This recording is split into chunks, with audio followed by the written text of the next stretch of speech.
ஒரு மனுஷன் கூட நம்ம முகத்தை பார்த்து பேசவும் மாட்டான். அவ்வளவு மோசமான ஒரு சூழ்நிலையில நம்ம வாழ்ந்துட்டு இருக்கோம். அலங்கோலமா பார்க்கவே சகிக்காது.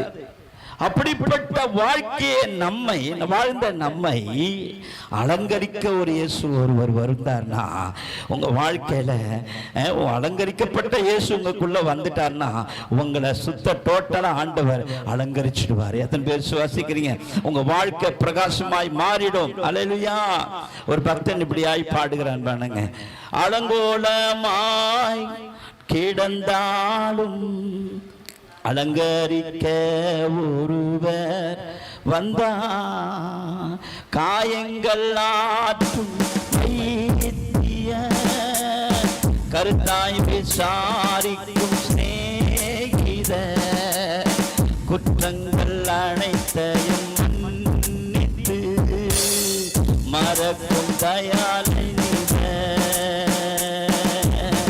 காயங்கள் ஆற்றும்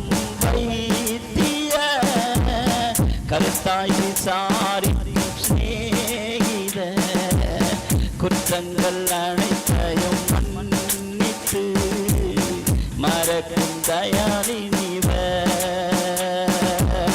இயேசுவை போல் யாரும் இல்லையே, உன்னையும் என்னையும் நேசிக்க, தனியாயிருந்தாலும் தனிமை இல்லை, இயேசு நம்மோடு